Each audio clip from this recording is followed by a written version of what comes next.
आज या ठिकाणी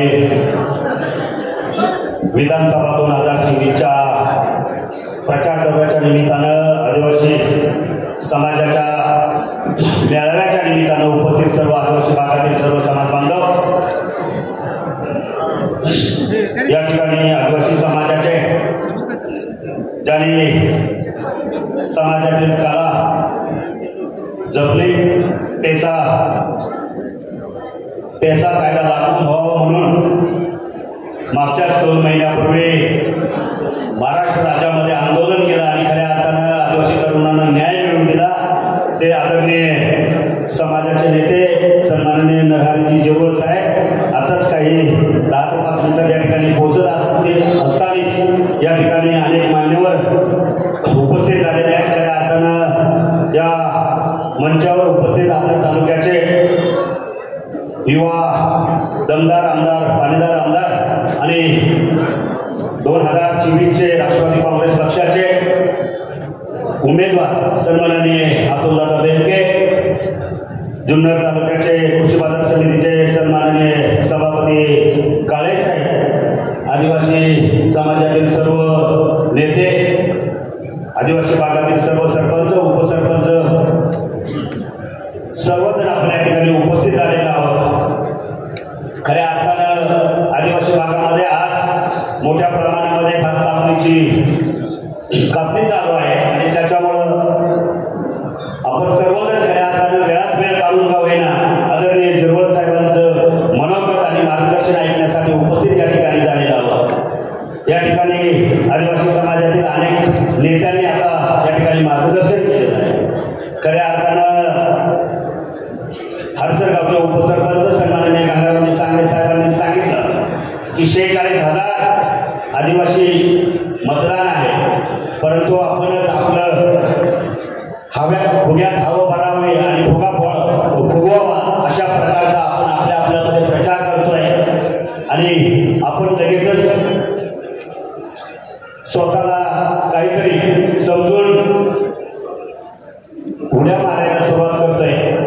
हे खऱ्या अर्थानं जे समाजातील जाणकार आहे, खऱ्या अर्थानं समाजामध्ये जे अभ्यास करतायत, समाजाच्या प्रती जे यांची आस्था आहे त्यांना माहीत आहे की आपण कोणाबरोबर राहिलं पाहिजे, कोणाबरोबर राहिल्यानंतर खऱ्या अर्थानं आदिवासी भागाचा विकास होईल हे त्यांनाच माहिती आहे.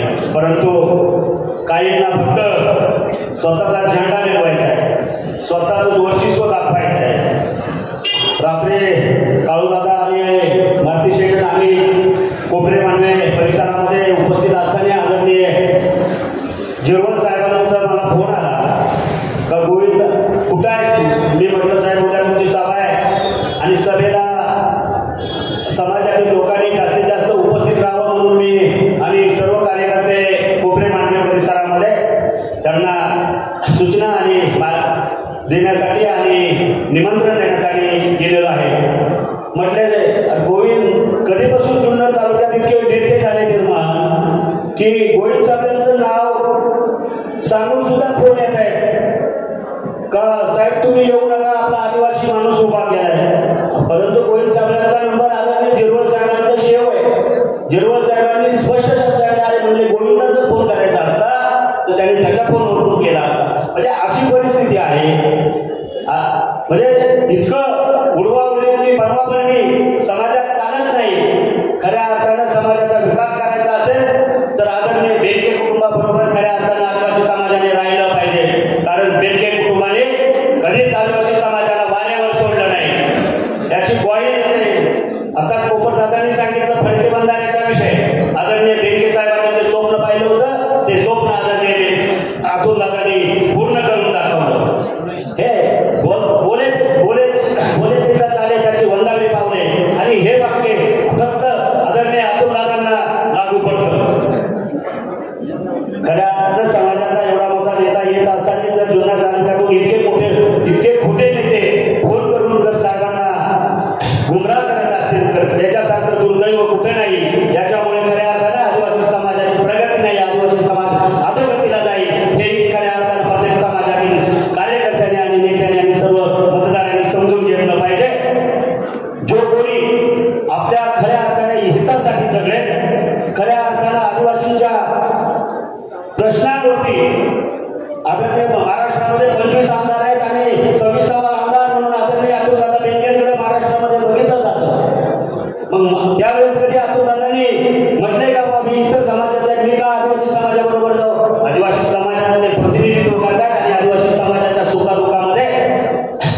ठामपणे उभे राहतात. त्यांनी कुठेही जातभेद किंवा पक्षभेद कधी केलेला नाही आणि म्हणूनच खऱ्या अर्थानं आपल्या सर्व लोकांना विनंती आहे की आपण सर्वांनी किती कुणावर किती संकट आली तरी कुणी न डबाबता आपण जास्तीत जास्त कसं प्रकारे माननीय अतुलदादांना मतदान वाढवता येईल त्याच्यासाठी प्रयत्न करावे.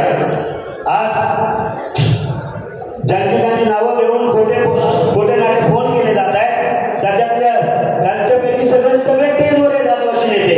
पोपटराव दे, हरिमामा आहे, काळूदादा आहे, मारुती शेठ आहे, ललित भाऊ आहे, अनेक कोपऱ्यापासून आंबेरे साहेब आहेत, जे जुने जाणते कार्यकर्ते सर्वच आहेत. मग असं होत असेल तर प्रत्येकाने याच्यामधून कुठला तरी धडा घेतला पाहिजे आणि निश्चित अभ्यास केला पाहिजे आणि खऱ्या अर्थानं ज्यांच्याकडे व्हिजन आहे, ज्यांच्याकडे दूरदृष्टी आहे अशा नेत्यांबरोबर सर्व आदिवासी समाजाने राहिलं पाहिजे. त्याच्याशिवाय आपली प्रगती आणि विकास होणार नाही. आतापर्यंत तुम्ही बघा, मगाशीच आमच्या सर्व दिवाळीच्या सरपंच कमलताईंनी अतिशय सुंदर आणि स्पष्ट शब्दात सांगितलं की आजपर्यंत कधी 4-5 कोटी निधी, 5,000 कोटी निधी, 5 कोटी निधी कधी या ठिकाणी मिळाला नाही.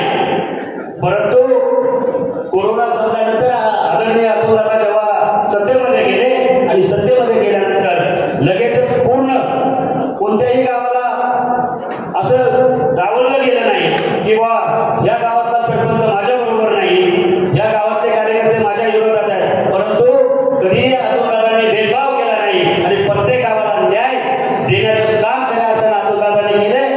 त्यामुळं खऱ्या अर्थानं आपण सर्वजणांनी गावामध्ये मागच्या एका सभेमध्ये मी म्हटलं किती माकड उड्या मारल्या तरी जो सुशिक्षित आदिवासी युवक आहे तो आदिवासी समाजाच्या हितासाठी आणि विकासासाठी आदरणीय बेनके साहेबांबरोबर, आदरणीय अतुलदादांबरोबर राहील. अक्षरशः त्या विधानावरती अनेक प्रकारचे वादविवाद केले, अनेक कार्यकर्त्यांना टार्गेट करण्याचा प्रयत्न केला. शेवटी माझ्यासारख्या कार्यकर्त्यांना एका व्यक्तीवर गुन्हा दाखल करण्याची वेळ आली आणि तेव्हा कुठेतरी ते वाद थांबले. म्हणून तुम्हाला सांगतो मित्रांनो, कोणीही किती दबाव आणू द्या, परंतु आपण आपल्या ध्येयापासून कुठेही टळायचं नाही आणि येत्या 20 तारखेला घड्याळाच्या चिन्हासमोरून बटन दाबून माननीय अतुलदादांना मोठ्या मताधिक्याने